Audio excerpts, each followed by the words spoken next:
Hello and welcome to the Celebration Space. My name is Kaylee Phelps and today we are talking about self-care and an introduction to Ayurveda, which is something that over probably the past, 3 or 4 years, I have really incorporated into my self-care routine.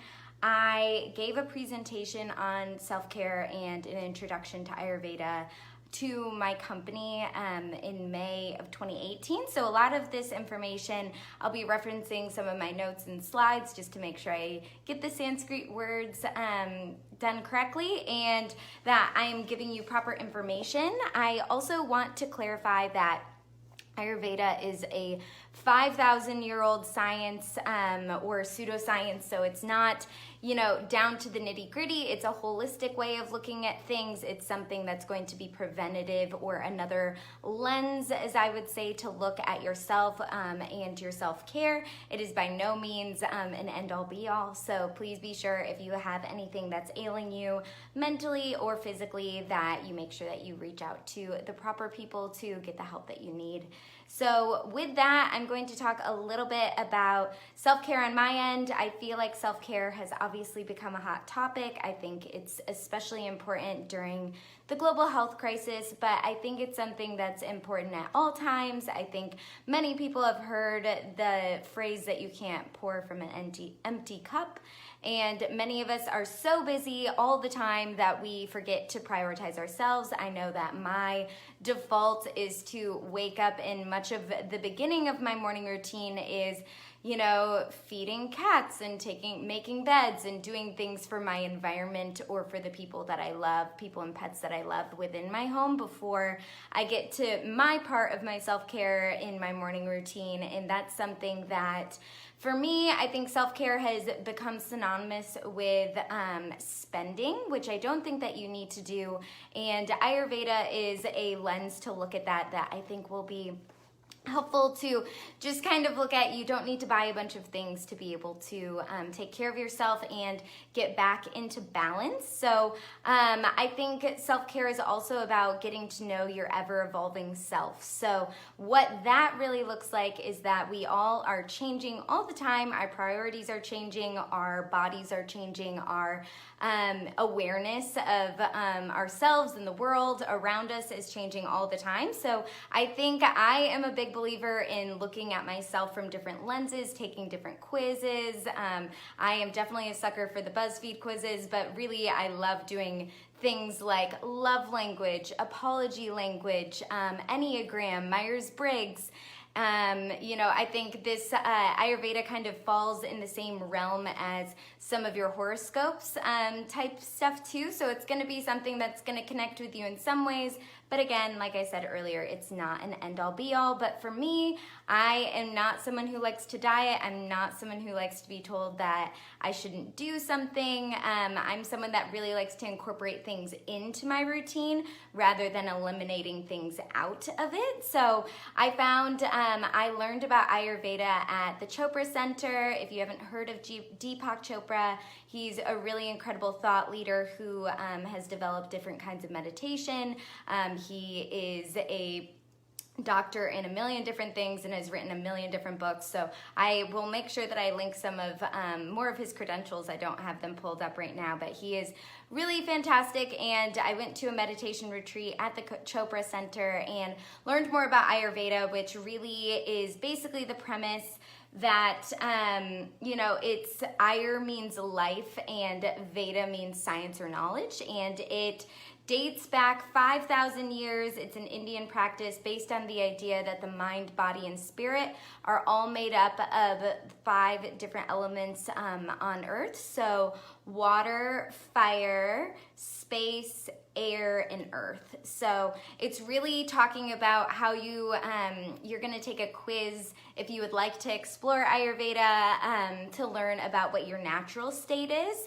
And then also you can take quizzes throughout the time, getting to know your ever-evolving self about how you might be out of balance and how you might be able to bring yourself back into balance with those 5 different elements. So I really like this. I have forever been a nature geek. I think that it's an easy concept to understand that like I'm made up of the elements of the earth and the universe. So I think that it's a really helpful lens for me. Again, it's something that you can take it or leave it as much as you would like to. I'm also going to, beyond talking about Ayurveda and how I have incorporated that into my routine, I think that there are 10 questions that you should always ask yourself to get to know your ever-evolving self, which we'll get to in a little bit, but I do want to dive into Ayurveda and just talking about the three main doshas. They are vata, pitta, and kapha.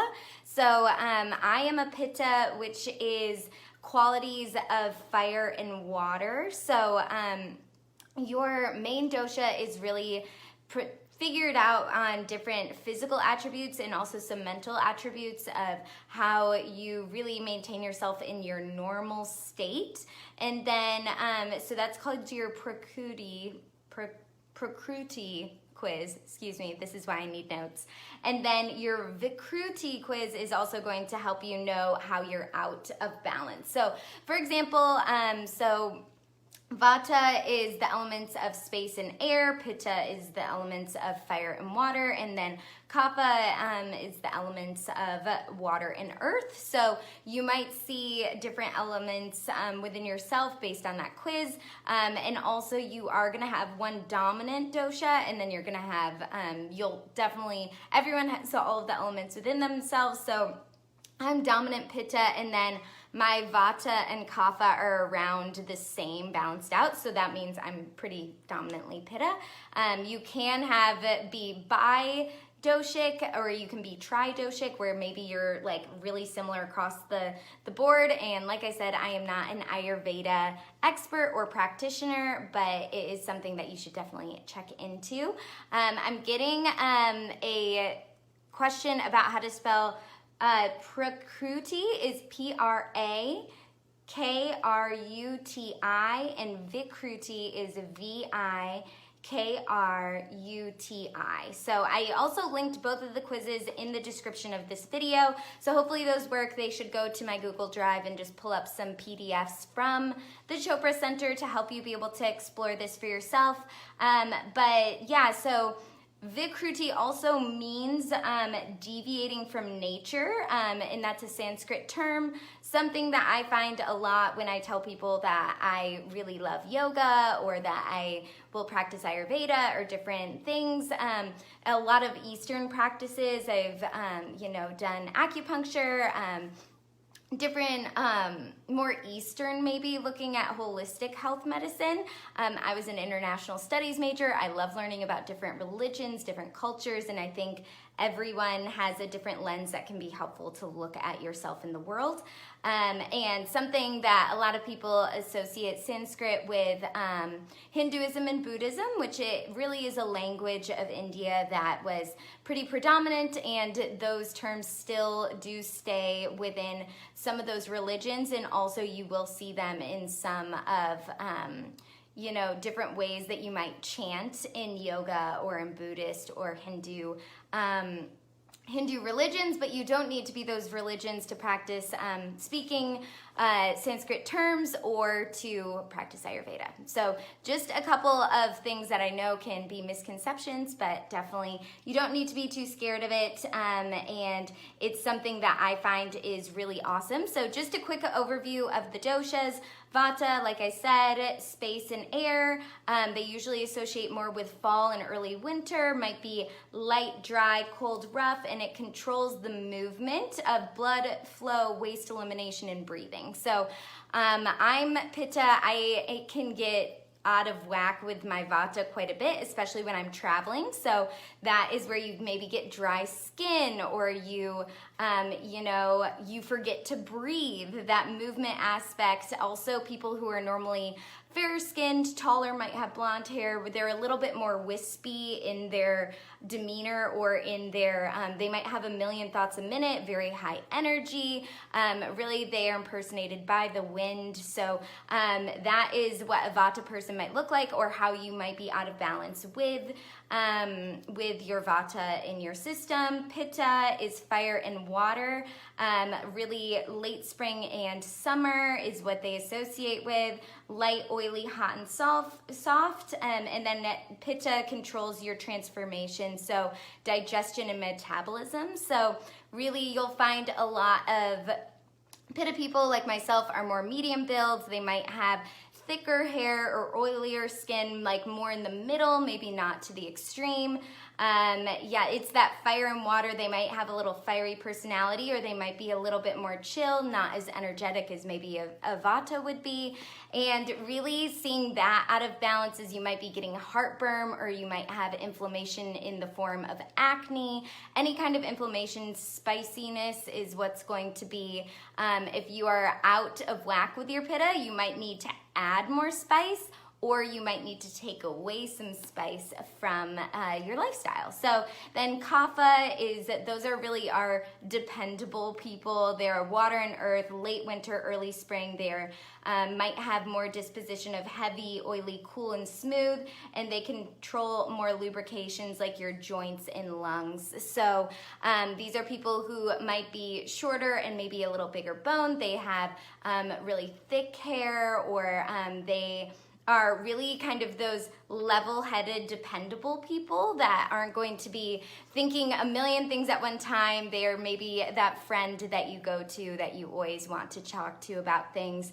And if you're out of whack with kapha, you might find that you're a little bit more sluggish. You're not moving as much. You're lacking some energy. And if you are maybe too, like you're on the vata side and you need to get more kapha in your life, they'll say that you should eat more heavier foods, things that are going to ground you, maybe get more time out in nature, take your shoes off, put them in the dirt, put your feet in the dirt, things like that. So that's a little bit of an overview of what the doshas look like, how you can find out what dosha you are with the Prakriti quiz, and then also how you might be out of balance with your Vikruti quiz. So I highly recommend this. I love it just because for me, the goal of Ayurvedic practice in self-care is going to be a greater understanding of yourself and your needs, and also to find balance and freedom physically, mentally, emotionally, and spiritually. So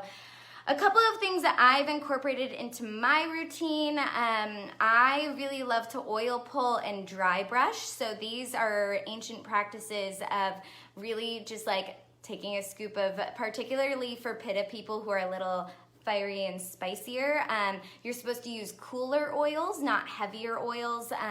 So I use coconut oil and I just run it around in my mouth for 20 minutes in the morning, and it's almost like flossing in the way that it really makes your mouth feel really clean afterwards. For me, I have never been diagnosed with TMJ, but I have broken retainers. I wake up with some pain here because I grind my teeth, so it helps that a lot. There's, people say that it whitens your teeth. People say that it does a lot of other things. I don't whiten my teeth with anything else, so it really works for me. But I really love that as part of my routine every morning. And then dry brushing, I find is like a really awesome practice because it's really essentially exactly what it sounds like. A dry brush that you actually work going towards your heart, brushing off some of the dry skin. Our bodies, lose their skin all the time. That's how you get some ingrown hairs. You might have some acne, some different things going on with your body. It's really good for your lymphatic system just to get that initial layer off. It's really great for cellulite and your skin health. And also for me, I kind of do it as part of my gratitude practice where I'm like working on a leg and I'm like, thank you, leg, for allowing me to stand up on you every single day and depend on you. I also use it as a way to gauge if I have any pain in my body, like if I am working on my arm and my shoulder, or I go like this and I'm like, ooh, that's a little tender, or that's something that's happening. That way I can bring that to my chiropractor. I can bring that to my personal trainer, Tyler Buckingham, and just let them know. I can really get in touch with my, like where I'm at and take stock of my body, really. varied diet is something that, like I was mentioning, if you get out of whack with one of your doshas, you can, rather than trying to eliminate something, you can really try to add something in to balance out the nature of where your body is at that time.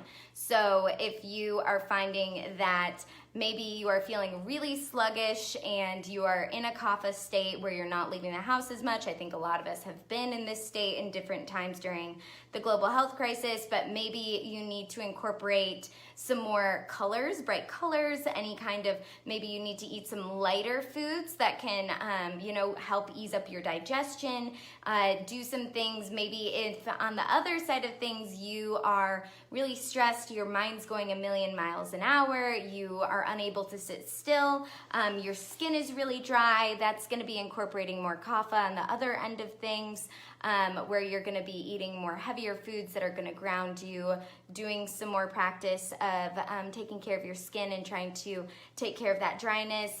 So incorporating your diet and using it as a way to educate yourself about your body and balance out those 5 elements. Also with the doshas, they do have, routines that normally help people that associate with that dosha with cleansing and restful sleep. So for people like me, a pitta, who is, on the spicier side of things, I might need to do a cooling regimen before going to bed, because a lot of times throughout the day I get like really going, and it's really hard to fall asleep when you're warm. So things like that, or cleansing from any kind of foods or taking them away. I said I don't like to, take away from my diet, but something I will do, I actually have it right here, is I'll do warm lemon water in the morning to help me really. If I know I've been eating a lot of cheese this weekend, it's not something that I should be doing, but it was delicious at the moment, it was good for the soul, and now I'm balancing out my system by, trying to cleanse that out right now. Daily routines, if you are a kapha person, you probably like to sleep a lot. If you're vata, you might be able to run on shorter amounts of sleep.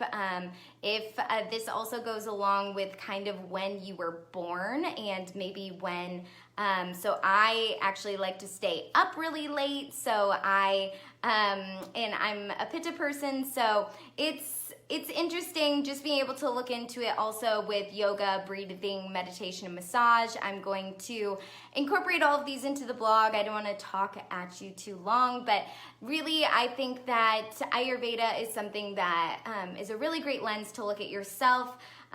Also, some of the other questions that I mentioned, I'll just pick 3 of them to choose ways to learn about your ever-evolving self, but where you are in your body, your mind, your spirit. And so I'll list all 10 of these questions on the blog, but just I'll grab 3 at random. So what makes me feel creative, and how can I express that creativity every single day, even if just in a few moments? So looking at what's going to make you feel like you had a creative outlet, being able to incorporate that into your schedule every single day so that you don't feel stifled in your creativity, which would be a predominantly vata trait. What labels or to-dos or things that you think you should do but don't enjoy are things that you waste too much time and energy on? Are you limiting yourself unknowingly or putting yourself in a box in any way? So that's a predominantly pitta trait. Pittas are normally people who are like pretty dominant in terms of like they want to achieve, they are high achievers, they are people who are focused and they will go and they want to make sure that they are sometimes people pleasers, or so that's something that looking at for me predominantly, I need to look at myself in my to-do list and sometimes just put it to the side, do something creative and get out of that space. And then I think that this is something, what is the last thing that I learned? What would I like to learn this day, this week, or this month? And who can I learn this from, or who can I learn this with? So building community, always flexing that mental muscle, making sure that you, self-care doesn't have to be getting a mani-pedi or taking a salt bath. It can be something where you set aside time for yourself to read, for yourself to draw, for yourself to paint, and express yourself creatively. So I hope that this maybe helped provide another lens of a way to look at self-care in terms of your health, and then also these questions might help you look at self-care in another way than maybe the consumeristic way. You can look at it from other ways where you can really just practice on yourself and reflect on your ever-evolving mind, body, and spirit. So that is what I have for y'all today. I hope that you have a wonderful Monday, and until next time, enjoy celebrating today.